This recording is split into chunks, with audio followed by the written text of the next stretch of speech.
শেরপুরের নলিতাবাড়ী উপজেলার মডেল মসজিদ ও ইসলামিক সাংস্কৃতিক কেন্দ্রে বিদ্যুৎ বিল বকেয়া থাকায় সংযোগ বিচ্ছিন্ন করা হয়েছে। প্রায় ৬,২৮,০০০ টাকা বকেয়া থাকায় গত ৬ জানুয়ারি সংযোগ কেটে দেয় বাংলাদেশ বিদ্যুৎ উন্নয়ন বোর্ড। ফলে রমজান মাসে মোমবাতি জ্বালিয়ে তারাবি নামাজ আদায় করছেন মুসল্লিরা।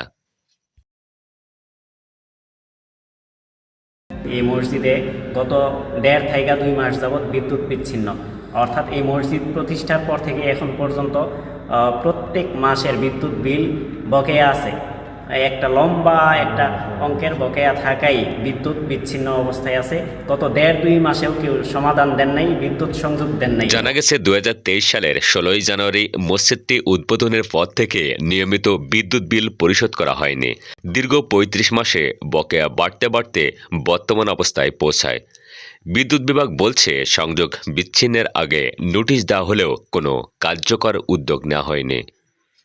অন্যদিকে ইসলামিক ফাউন্ডেশন সূত্রে জানা গেছে সরকার মাসে ১০০ ইউনিট পর্যন্ত বিদ্যুৎ বিল বহন করে, তবে এর অতিরিক্ত ব্যয় স্থানীয়ভাবে দানের অর্থ থেকে পরিশোধের কথা।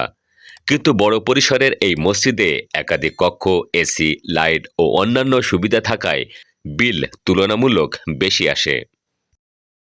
মসজিদ পরিচালনা কমিটির সভাপতি ও উপজেলা নির্বাহী কর্মকর্তা রেজওয়ানা আফরিন জানিয়েছেন, বিপুল পরিমাণ বকেয়ার বিষয়টি পরে জানা গেছে।